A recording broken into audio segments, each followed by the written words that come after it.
¿Qué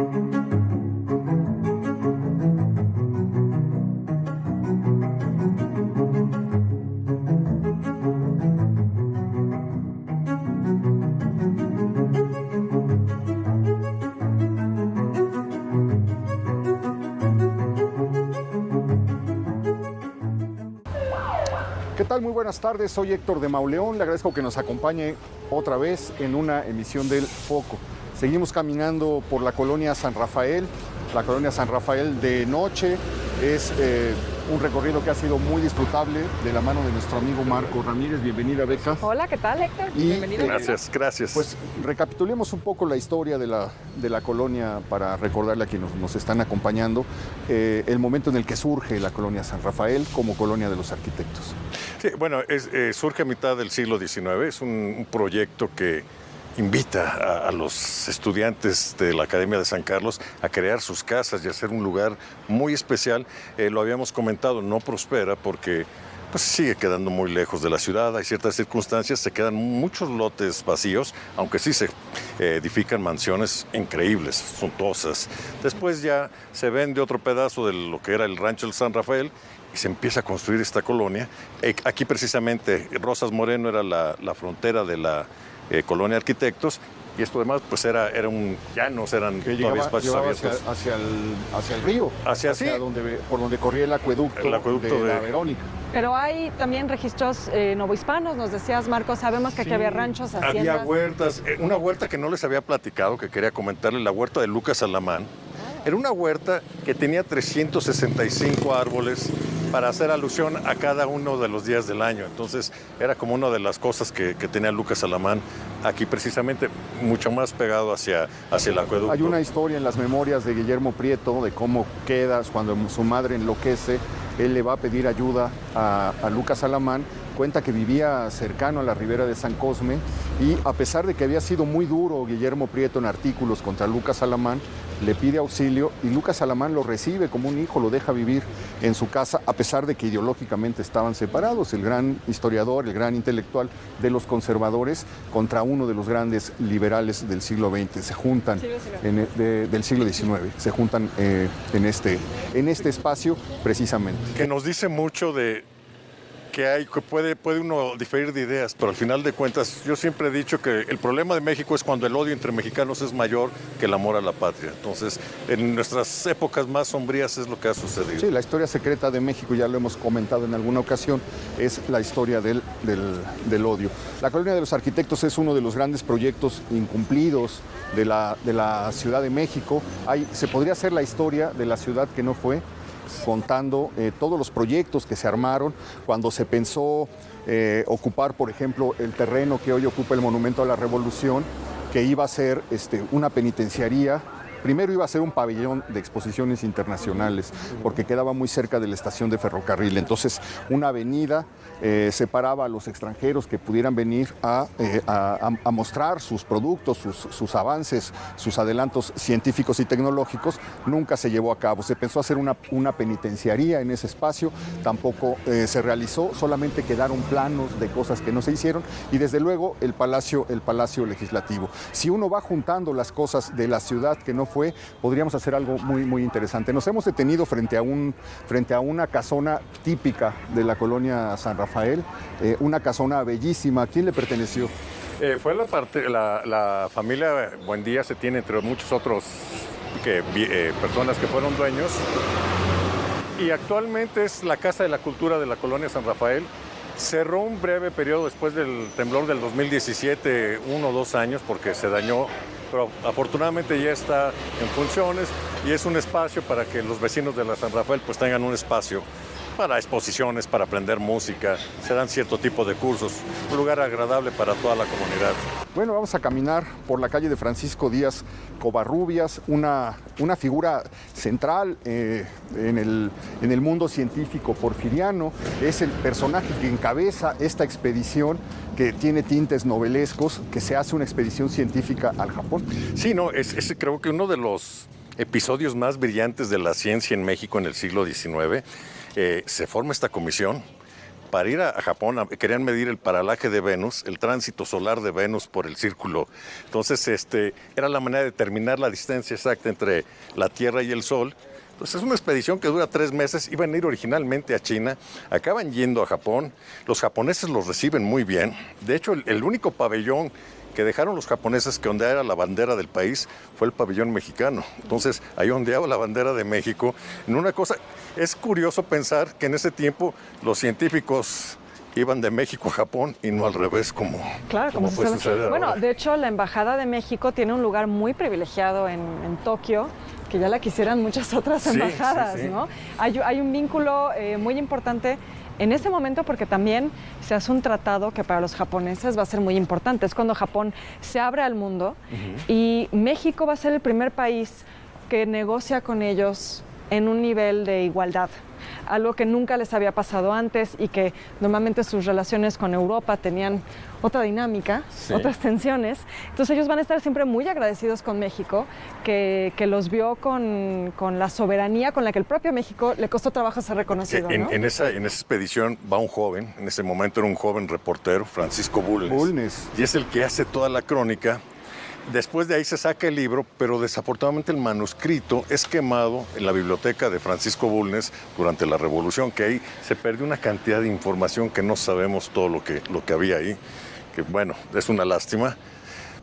Qué curioso, porque fíjate que la primera expedición científica es de Japón hacia la Nueva España y ocurre en 1611, Sí. cuando llega un grupo de enviados a estudiar el arte de la minería. Es la primera vez que también por cuestiones políticas y por convulsiones sociales en el Japón llega un gobernante con la idea de que Japón ya no puede permanecer aislado y se tiene que abrir al mundo. Son los años en los que se da la persecución contra los católicos. Es la del mártir San Felipe de Jesús. San Felipe de Jesús, que es crucificado ahí en Nagasaki, precisamente.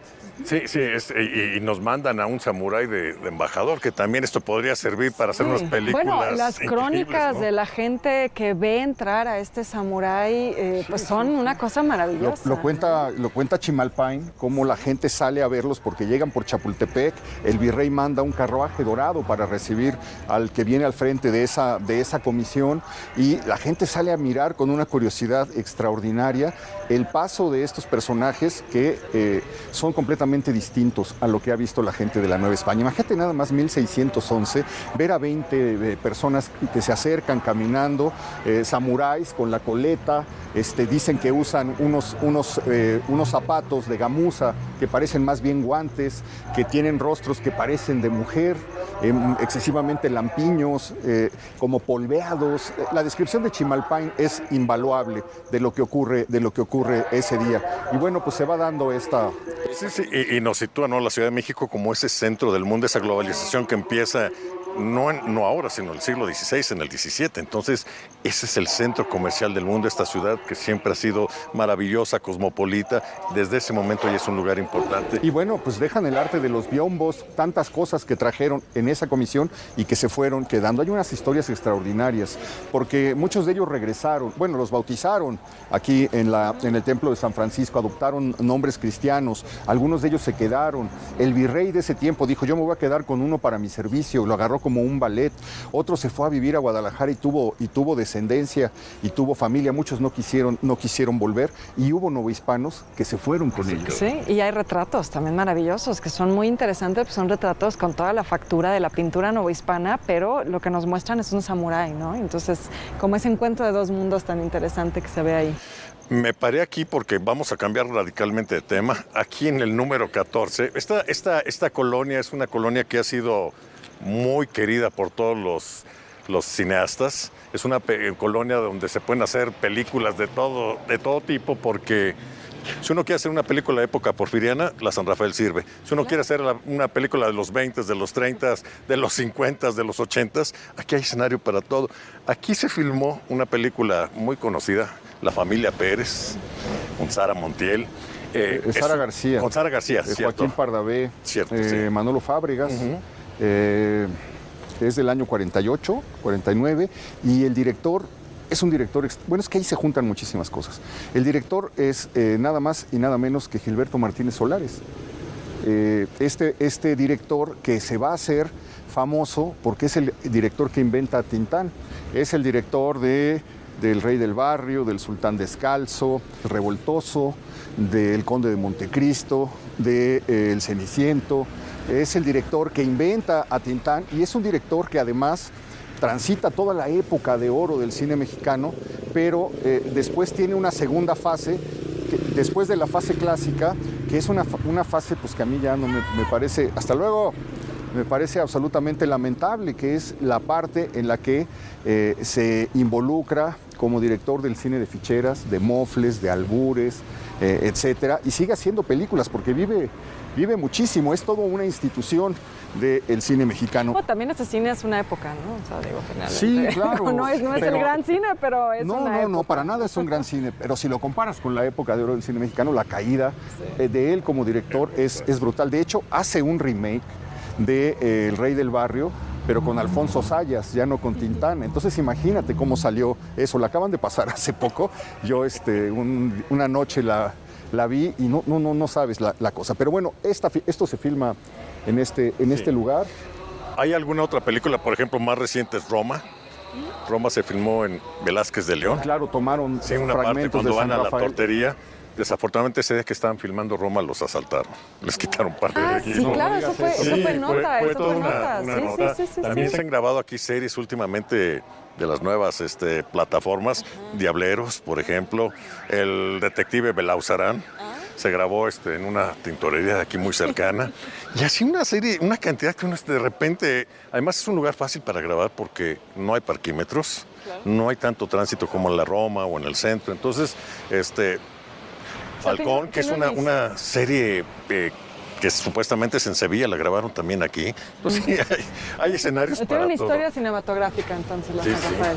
Oye, entonces se filma en este lugar la película. Es esa película en la cual Pardavé es un esposo débil, sometido, bajo el yugo de Sara García, que le quita el dinero, le quita el sueldo y le obliga a pedir prestado para tener lujos para los hijos, etcétera. Y finalmente, bueno, pues viene la transformación del personaje hasta que se revela. No sé si dije que sale Manolo Fábregas. Sí, de todas maneras, la colonia San Rafael es una colonia íntimamente ligada a Manolo Fábregas y a la familia Fábregas. Aquí se hace el gran teatro el Teatro Virginia Fábregas. Se hace un teatro que abre Manolo Fábregas, que es el Teatro San Rafael. Y esta familia es una familia que fue central también en la construcción del cine mexicano. Virginia Fábregas pues, es una actriz que es de Yautepec, Morelos, que empieza a aparecer en pequeñas obras que se realizan en el estado de Morelos y que lentamente comienza a abrirse paso por sus dotes histriónicas hasta llegar a reinar en la Ciudad de México. Ella adquiere lo que hoy es el Teatro Frufru, que en ese tiempo se llamaba el Teatro Renacimiento, y triunfa frente a Porfirio Díaz encarnando a la Dama de las Camelias. Cubre toda una época del teatro en México y luego más adelante pasa al cine. Hay 3 o 4 películas donde aparece Virginia Fábregas y luego le pasa una cosa, se casa con un señor que se llama Sánchez Navarro. Sí.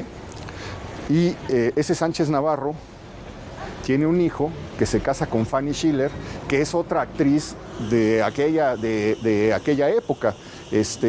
Una actriz que se hizo muy famosa en una película que se llama El Zorro Escarlata, que aparecía de bruja frente a un caldero haciendo unos conjuros, y Fanny Schiller es precisamente la mamá de Manolo Fábregas, este joven que pues ellos vienen de una región de España, llegan en los años 30 huyendo de las convulsiones también de la guerra civil. Manolo Fábregas pues, empieza a seguir las actividades de su abuela y se empieza a enamorar de esa manera del teatro y empieza a desarrollar una carrera en la que también deja películas inolvidables, Del brazo y por la calle, con Marga López, que se filma en Nonualco. Es una de las grandes películas de la época de oro. Y luego se le recuerda ya en esta época gris, oscura, de los años 80, en una película que es muy interesante, que se llama Lagunilla, mi barrio, donde aparece como un viejo anticuario enamorado de Lucha Villa, pero metido en el ambiente de los puestos de Tepito y de la Lagunilla, etcétera. Son figuras que marcaron el cine y el teatro en México. Sí, de hecho mucha gente le llamaba el Broadway mexicano a esta colonia, porque además de los teatros que mencionabas, está el Teatro Aldama, está el Teatro Venustiano Carranza ahí sobre el Maestro Castro Leal. Es decir, por lo menos 8 teatros se encuentran en esta colonia, y muchos de ellos afortunadamente siguen funcionando, siguen presentando obras que pues jalan al público. Entonces, pues es un lugar para venir a ver teatro, además de fíjate, eso es interesante porque recuerdas, Héctor, cuando fuimos al Museo Nacional de San Carlos, a la exposición de La Noche Nos Pertenece, nos explicaba ahí la directora Mérida Velázquez que deciden hacer la exposición porque se dan cuenta que es una zona, esa parte de, lo que hoy llamamos la calzada México-Tenochtitlan, Puente de Alvarado. México-Tacuba. Es una zona donde había una vida nocturna muy nutrida, y de alguna manera eso pues parece que permea también hacia la San Rafael, ¿no? Sí, esta colonia sí ha tenido una vida nocturna de todo, ¿no? De comida, pues quienes crecimos en las inmediaciones no podemos olvidar Las Fabulosas, que era un cabaret que estaba en la calle sobre San Cosme y Velázquez de León, que anunciaba 36 modelos. Tenía una marquesina inmensa, y en esa marquesina, qué bonita casa. Sí, nos sorprendió al paso.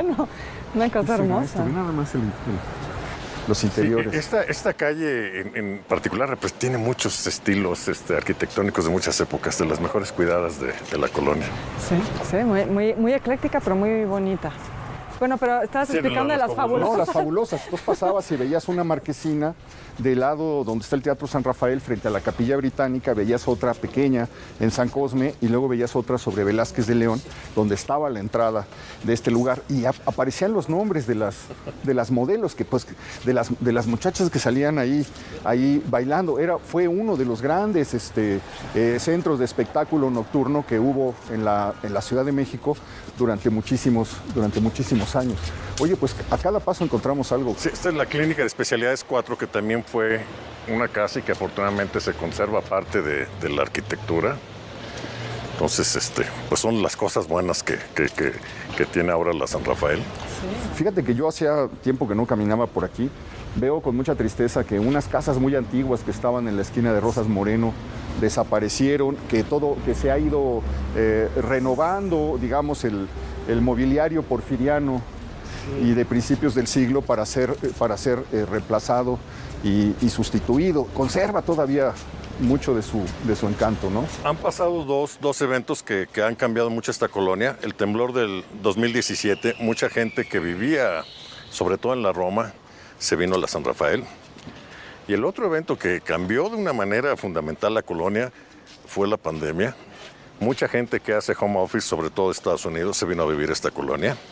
Entonces, aquí se oye hablar inglés. Sí. Ha habido como un proceso de gentrificación, Sí, ¿no? sí, completamente. Uno lo ve en los lugares de comida, ya no son las típicas comidas corridas, ahora son cafés, ahora son comidas corridas pero gourmet, son heladerías muy especiales. En el tianguis incluso notas, ¿no?, el cambio de población. Y también pues se nota, muchas casas porfirianas se están convirtiendo en condominios, que también eso debe de tener pues cierto control. Esta casa en particular a mí se me hace una de las más bellas de la colonia. Ahora, por cierto, es una heladería, pero la construcción es hermosa y la han mantenido bastante bien. Incluso también la de al lado son Sí, maravillosas las dos. Y entonces de repente vemos una casa con esos mosaiquitos que nos remontan a los 60, ¿no? Pero... Sí, qué maravilla.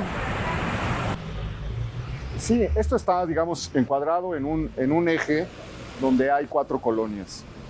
En la parte norte está la colonia Santa María la Ribera, que es la colonia, la parte antigua, la parte aristocrática, la parte donde los primeros ricos que salieron huyendo de la ciudad y comenzaron a la expansión o la conquista de lo que fue la parte de afuera de la traza de la Ciudad de México, llegaron a vivir. Pero llegaron a vivir también muchos obreros, muchos trabajadores, etc. Luego, de aquel lado del circuito interior, pero también del lado norte, se trazó la colonia Santo Tomás. En esa colonia compartía un poco el origen de la colonia Santa María, pero como ahí se trazó la escuela normal y como ahí se trazaron el casco de Santo Tomás, las vocacionales, etcétera, se convirtió en un barrio estudiantil. Entonces se llenó de casas de huéspedes donde llegaban jóvenes que venían de Sinaloa, que venían de otros estados, que querían ser maestros y vivían en ese lado. Entonces, por un lado estaba, digamos, los viejos esplendores porfirianos venidos a menos. Cuando tú pasabas por calles de la colonia Santa María la Ribera, veías siempre detrás de las ventanas una ancianita con el cabello blanco y un chal que se asomaba. Te asomabas por las puertas y veías escaleras de piedra, macetas con helechos, un aire como muy, muy antiguo. Cuando te pasabas del lado de Santo Tomás, era la vitalidad. Eran los jóvenes de la normal, de las vocacionales, de las secundarias que había por ese lugar. Había muchos, era la época en la que se desarrollan las fuentes de soda con rocola. Entonces muchos estudiantes iban a una que se llamaba El Cadete, que estaba en la Avenida de los Maestros, ponían su rocola, pedían su nieve, su Coca-Cola, empezaban a ligar, etcétera. Luego enfrente, de aquel lado del circuito interior, estaba la temible Santa Julia, que era la colonia del Tigre de Santa Julia. Era una colonia que había crecido de una manera un tanto anárquica e irregular y donde se concentró fundamentalmente una población que era la población obrera. Entonces los contrastes eran como muy marcados, pero solamente estaban marcados, estaban señalados por ese eje. Esa colonia se volvió pues, una colonia peligrosa, sin luz, le tardó en llegar la luz, le tardó en llegar el pavimento, el agua potable, los teléfonos, etc. Fue una colonia que se mantuvo como una burbuja y en la que había siempre, históricamente desde los tiempos del Tigre de Santa Julia, un clima de violencia que formaba parte de la vida.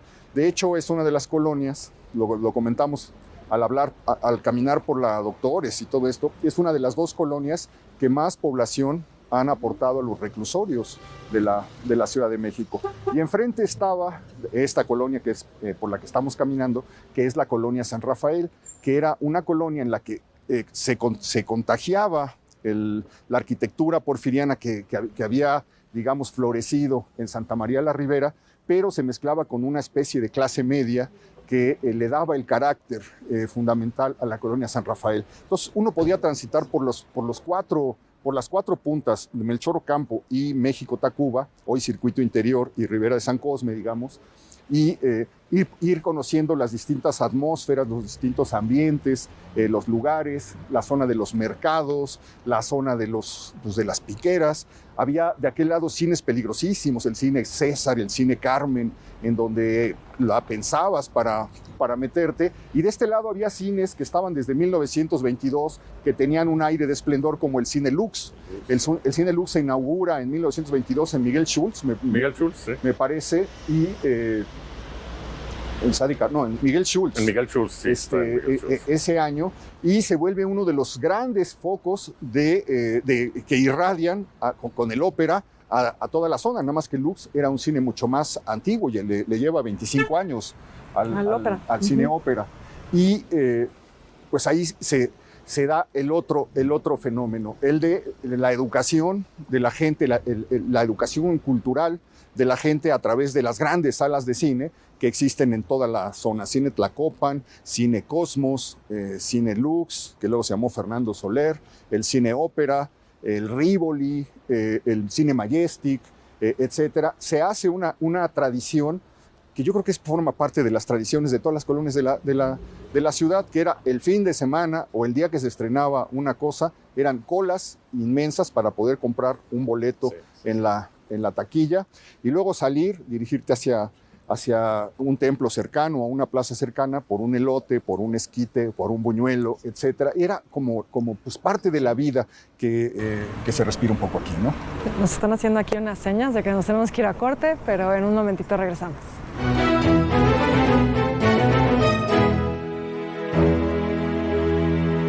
La información que buscas la encuentras con nosotros. En ADN 40 seguimos en un cambio continuo Que nos permite seguir compartiendo contigo toda la información de México y del mundo. Conocemos todos los ángulos de la noticia. Y te los presentamos estés donde estés. A todas horas, sin filtro, hablándote al chile. Habla bien al children. A ver, si saben cómo informo, ¿para qué me invitan? Aquí hablamos de ti sin disfraces. Te informamos desde el lugar de los hechos y en tiempo real. Porque sabemos que todo sucede aquí. Te sacaremos una sonrisa con lo mejor de la información. Hablaremos de todo. Pues ya sácate las internacionales, ¿no? ¿Las rusas? Las notas internacionales. En ADN 40 te escuchamos. Porque la noticia la vivimos todos. Y que tanto tú como yo somos parte de él. Porque sabemos que la noticia la sentimos todos. La nueva forma de hacer periodismo está aquí. ADN 40, siempre conmigo.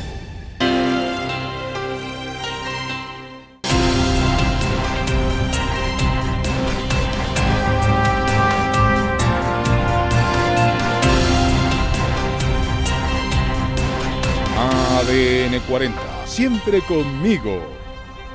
Información certera al momento. Contenidos hechos para ti.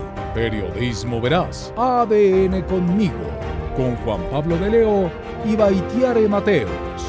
Lunes a viernes a las 10 de la mañana. Por ADN 40. Siempre conmigo. Todo aquello que está siendo noticia en México y el mundo.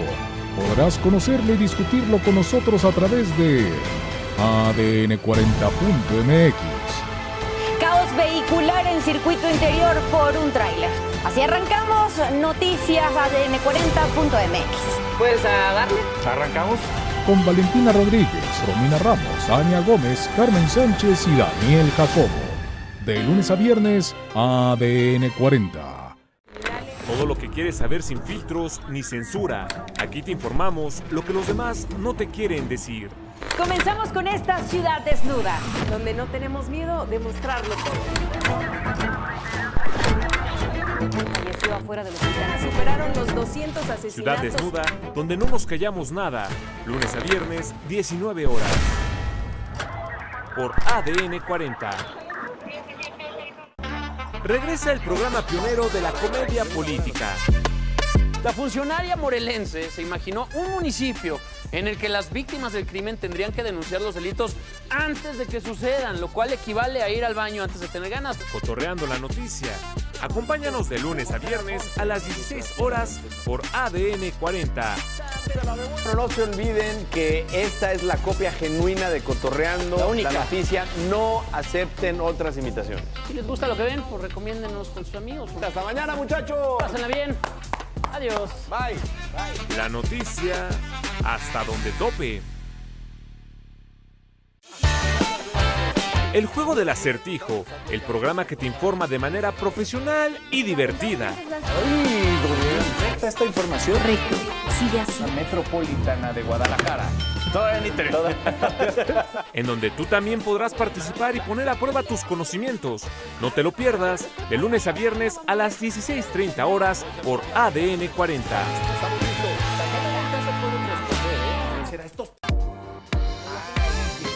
Ya llegó, ya está aquí el lugar donde te la vamos a dejar caer como te gusta. Completita. Donde la información es un mame y nosotros le reservamos un lugar para que se suba. Así es, la noticia completa, directa y sin rodeos. Mientras muchos...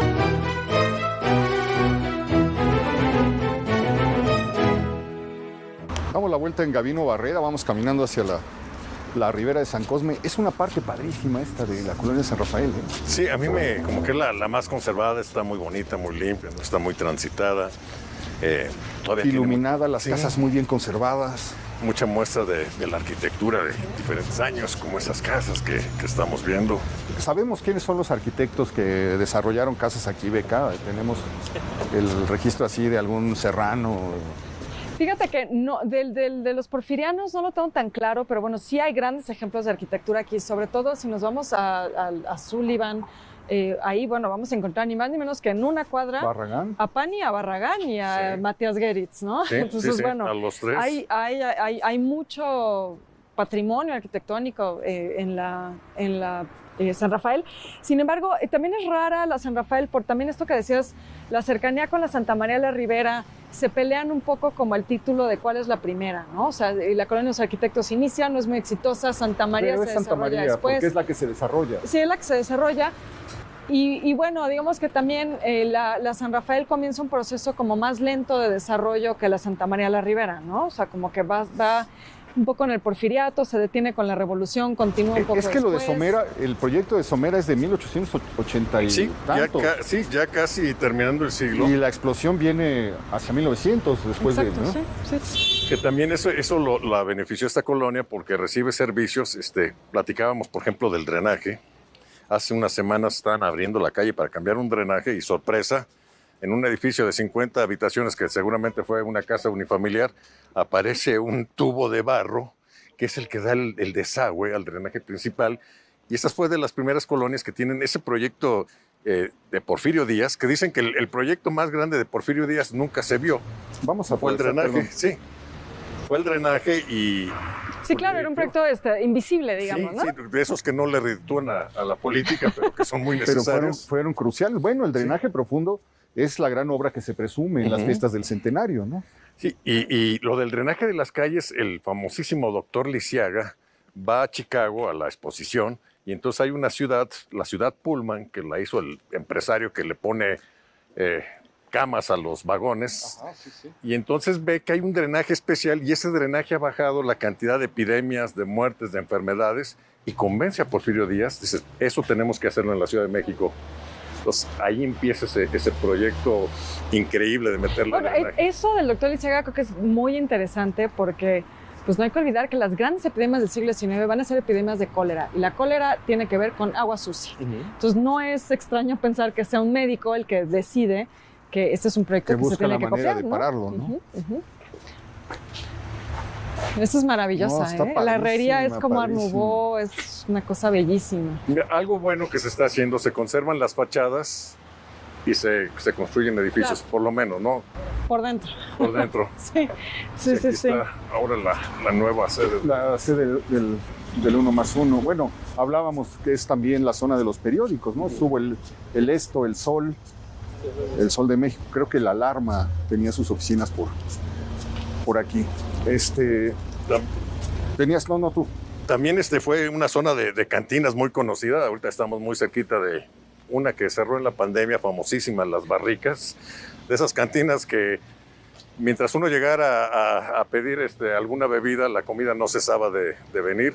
Y pues cantinas que tienen 80, 70 años, como el Normandí y algunas de ellas, que siguen dando servicio a los parroquianos de los alrededores. Volvemos a lo que platicábamos, ¿no? La vida nocturna en esta zona de Salones la ciudad de va a ser baile, una hay cosa salones muy presente. de baile tropical también muy famosos por aquí. No, estaba la Numantina. La Numantina, esa todavía existe. Todavía existe, sí, todavía estaba está en en Manuel María María Contreras, sí. Creo que esto era una cantina. No sé qué es. Es la que sigue la cantina esa, la de la calle que viene, sí.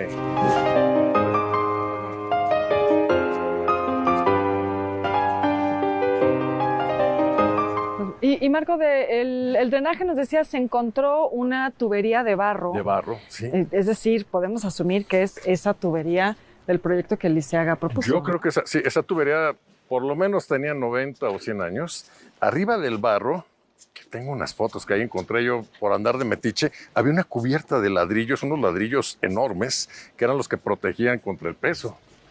Sí, fue la persona que hizo de la delegación, pues se asombró y dijo, o sea que no hemos cambiado tuberías en 100 años. Y es muy probable que mucho del sistema de drenaje y de la alimentación de agua pues sea bastante antiguo en esta zona. Claro, bueno, pues digo, tiene sentido por esto que decíamos de las primeras colonias modernas, pues claro que tenían todos los servicios garantizados desde el inicio, ¿no? Sí, era parte del atractivo. Ahorita que nos platicaba Héctor del desplazamiento de la ciudad, muchas de las colonias, sobre todo en la Guerrero, decían, compre casa en lo que es el centro de la ciudad, porque ellos decían que el Zócalo se había desplazado hacia el poniente. Entonces, era como uno de los atractivos, y pensando en todos los proyectos, especialmente el Palacio Legislativo, que le iban a dar una plusvalía a toda la zona increíble. Bueno, es increíble porque estamos hablando de algo que pasó hace apenas 100 años. Sí. Es decir, la colonia San Rafael de 1923 era una colonia nueva, recién hecha, estaba apenas, digamos, floreciendo. Y el siglo que siguió fue brutal en muchos sentidos por el abandono. Esas casas grandes se volvieron impracticables, ya era muy difícil sostenerlas, se fueron quedando vacías, algunos de los propietarios murieron, otros se fueron moviendo hacia los nuevos polos inmobiliarios que iban surgiendo en la ciudad. Las Lomas.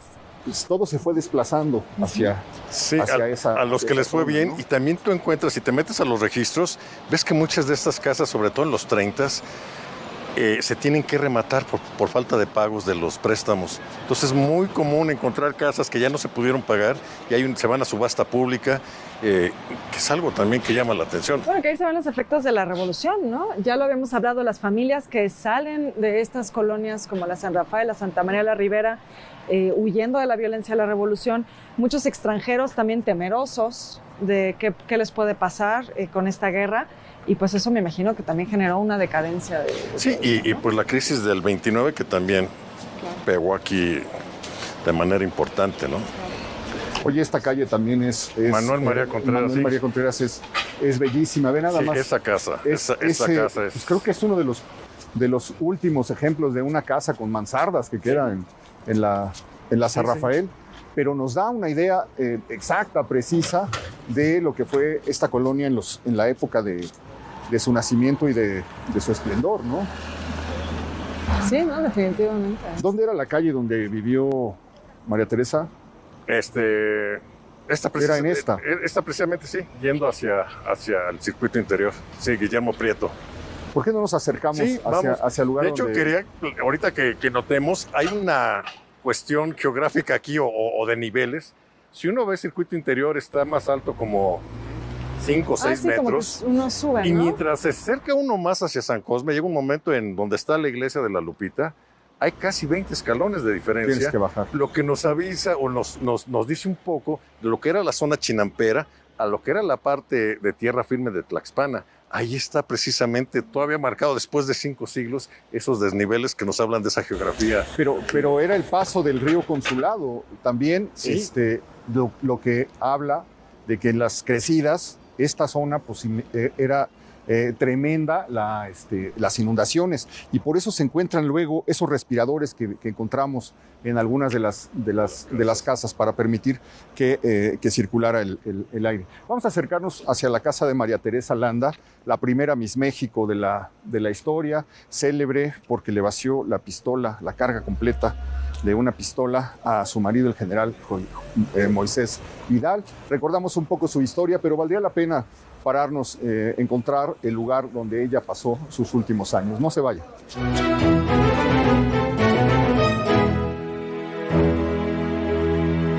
La información que buscas la encuentras con nosotros. En ADN 40 seguimos en un cambio continuo que nos permite seguir compartiendo contigo toda la información de México y del mundo. Conocemos todos los ángulos de la noticia. Y te los presentamos estés donde estés. A todas horas, sin filtro, hablándote al chile. Habla bien al children. A ver, si saben cómo informo, ¿para qué me invitan? Aquí hablamos de ti sin disfraces. Te informamos desde el lugar de los hechos y en tiempo real. Porque sabemos que todo sucede aquí. Te sacaremos una sonrisa con lo mejor de la información. Hablaremos de todo. Pues ya sácate las internacionales, ¿eh? ¿Las rusas? Las notas internacionales. En ADN 40 te escuchamos. Porque la noticia la vivimos todos. Y que tanto tú como yo somos parte de... Porque sabemos que la noticia la sentimos todos. La nueva forma de hacer periodismo está aquí. ADN 40, siempre conmigo.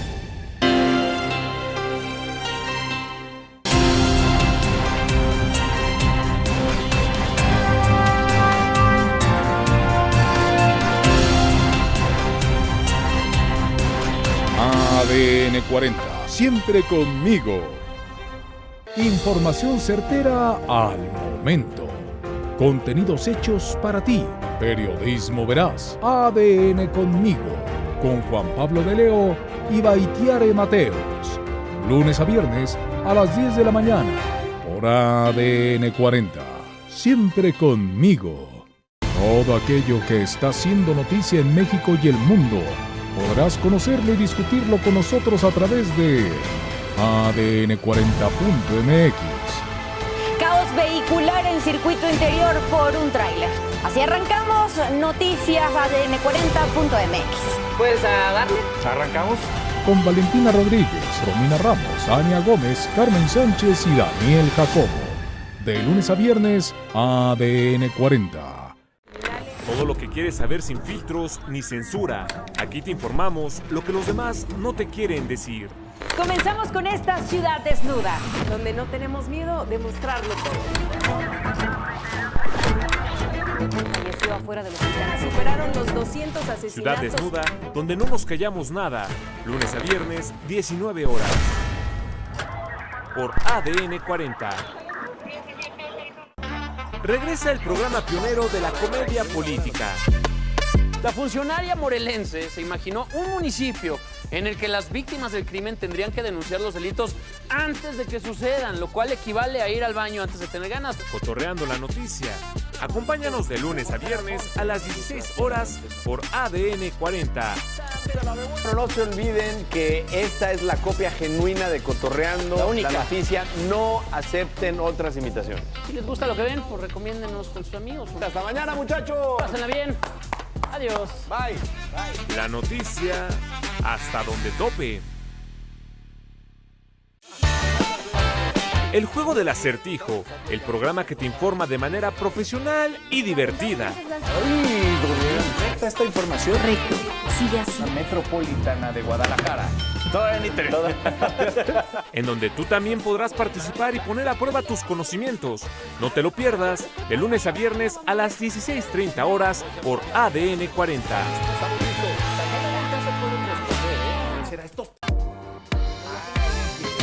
Ya llegó, ya está aquí el lugar donde te la vamos a dejar caer como te gusta. Completita. Donde la información es un mame y nosotros le reservamos un lugar para que se suba. Así es. Llegamos al 120 de la calle de Guillermo Prieto. Es el espacio del que les habíamos platicado en un programa anterior, donde pasó sus últimos años, los últimos años de su vida, María Teresa Landa, la primera Miss México de la historia. Ganó el concurso de belleza de Excelsior en 1928. Se casó con un general y al año siguiente, en 1929, se hizo más famosa de lo que la había hecho el concurso de belleza, porque mató a su marido, el general Moisés Vidal. Le dejó ir la carga de una Smith & Wesson, porque acababa de descubrir en un periódico que el general en realidad estaba casado con una mujer de Veracruz y que la habían denunciado, y en ese tiempo la bigamia se castigaba con cárcel, ¿no? Sí, efectivamente. Y bueno, en estas curiosas vueltas del destino tenía exactamente el mismo nombre, lo comentábamos la semana pasada. María Teresa también se llamaba la esposa. María Teresa Rejón. Así es. Y bueno, Marco, tu papá tomó clases con María Teresa Landa. Creo que eso sería interesante que contaban, ¿no? La prepa 3. Sí. De hecho, la prepa no, pero la prepa 3 porque era la vespertina, no tenía que trabajar para estudiar la prepa. Y sí tomó clases con... Yo creo que tuvo cientos o miles de alumnos a lo largo de todos los años que dio, porque dio muchísimos años. Sí, a mí me cuenta que no era una persona de un carácter muy amable, era lógico, ¿no? Pues sí, Héctor, tú lo decías, ¿no? Que siempre triste, siempre como trágica, sí, como que ¿no? como una mujer retraída, muy buena maestra, después de pasar medio año de su vida en la cárcel, en un juicio que fue muy escandaloso. Llamó tanto la atención que, por ejemplo, el día que se llevó a cabo el proceso en el cual iban a ver si la declaraban culpable o la declaraban inocente, había tanta gente en la sala de jurados de la cárcel de Belén que tuvieron que poner altavoces en las calles, en las principales esquinas. Hubo un altavoz en Avenida Juárez y San Juan de Letrán, donde hoy está la Torre Latino, para que el público pudiera enterarse del desarrollo de los debates. La sociedad se había enamorado de ella, de esta diosa trágica que tenía este don de ser bella y al mismo tiempo de ser tremendamente desgraciada. Y cuando sale del proceso y la liberan, se retira un tiempo y luego reaparece como maestra de secundaria. Decíamos que fue maestra de Sabludovsky. Sí. Pero ahí en la secundaria 1. En la secundaria 1. En Regina. Como maestra de historia. Y luego, pues, va apareciendo en distintos momentos. Fue maestra de Luis de la Barreda. En la prepa 1 también fue maestra. Y fue maestra de Víctor Ronquillo, el periodista. Sí, una persona culta. Sabía de lo que hablaba. Era maestra de historia, además, ¿no? Aunque me parece que estudió odontología, pero en algún momento creo que se forma en la normal como maestra de historia. Y bueno, también creo que vale la pena decir que también uno de los motivos por los que su juicio fue tan público y que generó tanto interés, era casi como una novela, ¿no? Cada día salía el periódico con un episodio nuevo, ¿no? La gente esperaba que recibir casi como si fuera estos cuentos por entregas que se publicaban. Porque eran los últimos juicios orales, ¿no? Y es una época en la que estos juicios orales van a ser pues muy novelescos, porque está el de Toral, por el asesinato de Obregón, pues en el 28, ¿no? Es la misma época en la que suceden estos juicios que pues son casi de novela, ¿no? Y son como las de Oliver Twist, ¿no? Que la gente estaba remolinada esperando a ver que seguía, no había adelantos. Sí. Bueno, pues llegamos ya a la frontera con Santa Julia. Era la zona donde pasaban los arcos que llevaban el agua a la Ciudad de México, del acueducto de la Verónica. Tenemos enfrente esta colonia de la que hemos estado platicando. Ahí atrás, lástima que no se alcanza a ver, estaba la primaria David G. Berlanga. Está la primaria David G. Berlanga, una de las primarias más antiguas de la Ciudad de México, en un edificio de los años 30. Sí. Y pues ya estamos bordeando lo que fue también el cementerio británico. Sí. Y el americano, ¿no? Sí, que el americano, ahí. Pero es posterior el americano. Sí, el americano primero fue el británico. De hecho, el terreno lo regaló Lucas Alamar. Cuando se da la necesidad de tener un cementerio, él dice, yo lo dono, como un gesto de amistad con los ingleses. Y sí, posteriormente se hace el norteamericano cuando, pues después de la guerra del 47, hay muchos cadáveres de soldados estadounidenses. De hecho, están reposando ahí. Ahí está todavía el monumento donde se les recuerda. Creo que ya se los llevaron. Sí, hubo los restos de los soldados. Durante el gobierno de Bush, hubo una propuesta para repatriarlos y darles honores, pero permanecieron 150 años enterrados ahí quienes cayeron en la invasión norteamericana de 1847. Y a un ladito, contiguo, estaba el famoso cementerio británico que se abrió para los súbditos que por no profesar la religión católica no podían ser enterrados en los cementerios de la ciudad, ¿no? Sí, y de hecho esa es una historia bien interesante, porque lo que vamos a encontrar con ese gesto de Lucas Alamán, que bueno, ese gesto de amistad también no viene de gratis, ¿no? El Reino Unido, ya lo comentamos cuando estábamos, Héctor, en el artículo 123, pero el Reino Unido fue la primera potencia europea que reconoce la independencia de México. De hecho, se cumplen 200 años este año de ese hecho. Y también dan un préstamo al gobierno mexicano. Hay que pensar que el gobierno mexicano recién independizado está en quiebra después de la independencia, ¿no? De la guerra que fue la independencia. Entonces dan un préstamo, vienen los primeros británicos a sentarse aquí y a cambio lo que es muy interesante es que les permiten tener un espacio para sepultar a sus muertos mucho antes de las leyes de apertura religiosa en México. Entonces, siendo anglicanos, se les permite tener una capilla para su culto y el cementerio. Y por cierto, va a haber presencia británica aquí de otra manera muy interesante, porque en la San Rafael se encuentra el Anglo, es la sede de la Fundación Anglo-Mexicana, que este año cumple 80 años. Y bueno, tienen su sede ahí en Antonio Caso, ¿no? Entonces van a permanecer aquí de alguna manera los británicos durante muchos años. en algún momento sobre los muros del Panteón.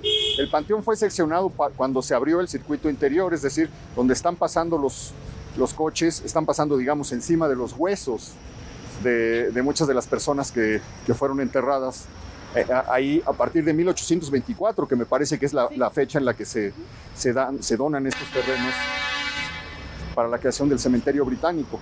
Y entonces, junto a los muros del cementerio, en una oscuridad parecida a esta... Ya se está poniendo tétrico aquí el asunto. Desde luego no estaba el tráfico y el ruido de los coches, no estaban estas luminarias tan débiles que nos van acompañando. En algún momento se colocaban en fila una serie de prostitutas al caer la noche, y la gente del barrio las llamaba las muerteras, porque pues se paraban a un lado del cementerio. Y una de las grandes aventuras de los niños de ese tiempo era irse sigilosamente, acercarse a los muros del Panteón Británico para verlas desde lejos a estos personajes que tenían este nombre pues tan escalofriante, tan inquietante. Una gran aventura infantil era escabullirse para ir a ver a las muerteras. Estamos llegando ya muy cerca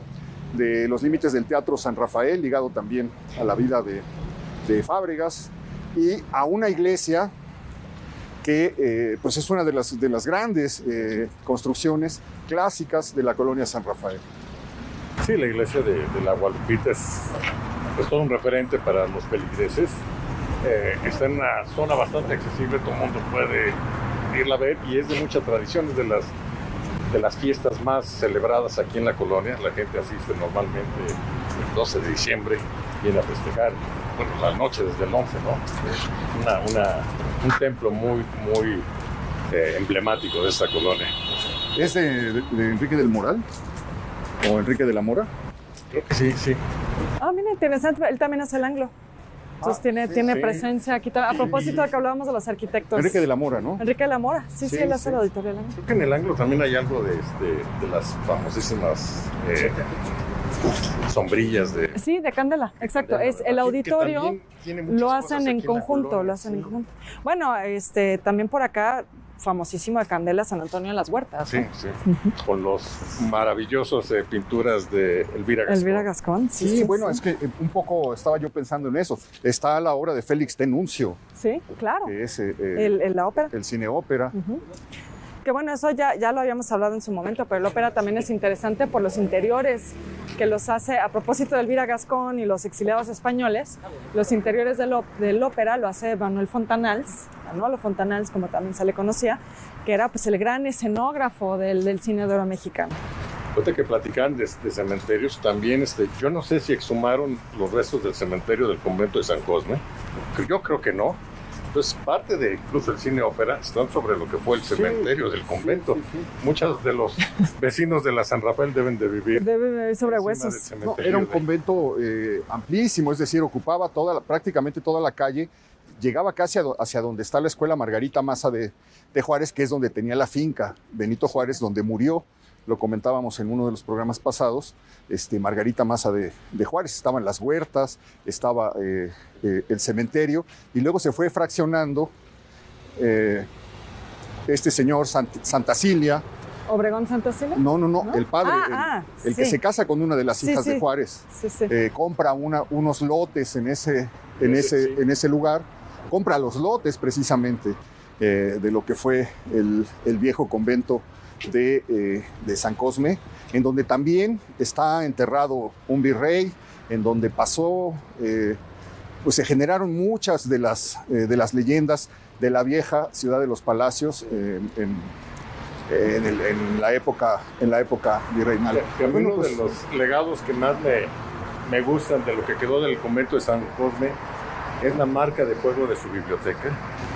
En el Museo de Antropología y las marcas de fuego. Sí. Y dice con una claridad San Cosme esa marca de fuego, que afortunadamente gracias a eso se han podido reconstruir los orígenes de los libros. De las bibliotecas, ¿no? Sí, es algo maravilloso, pero bueno, ahí queda también ese nombre grabado. Bueno, pues comenzamos hablando de teatros, estamos llegando a un teatro que fue célebre, el Teatro San Rafael, le hemos dado la vuelta, comenzamos en Insurgentes y Gómez Farías y hemos caminado por calles de la colonia San Rafael, tocando solamente algunos de los lugares significativos de la colonia. Nos faltó pues visitar muchas cosas, contar muchísimas historias, pero bueno, pues en este recorrido nocturno hemos englobado una parte de lo que no tocamos en recorridos diurnos que hemos hecho, Beca.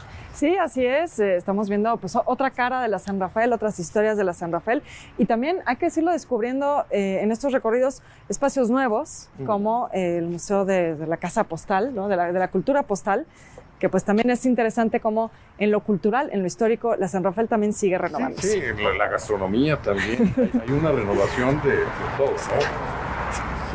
Bueno, pues espero que haya disfrutado este recorrido. Esto de caminar de noche por lugares por los que hemos caminado de día es una experiencia muy, muy grata y nos sirve para contar y relatar historias que no habíamos abordado. Te agradezco. Al contrario, muchas gracias, Héctor. Mil gracias. Marco, Beca, muchas gracias. Gracias por todo. Gracias, Beca. Gracias, Héctor. Espero que se la haya pasado bien, que haya disfrutado este recorrido. Siga disfrutando y nos vemos la próxima semana, ya lo sabe usted, aquí en El Foco.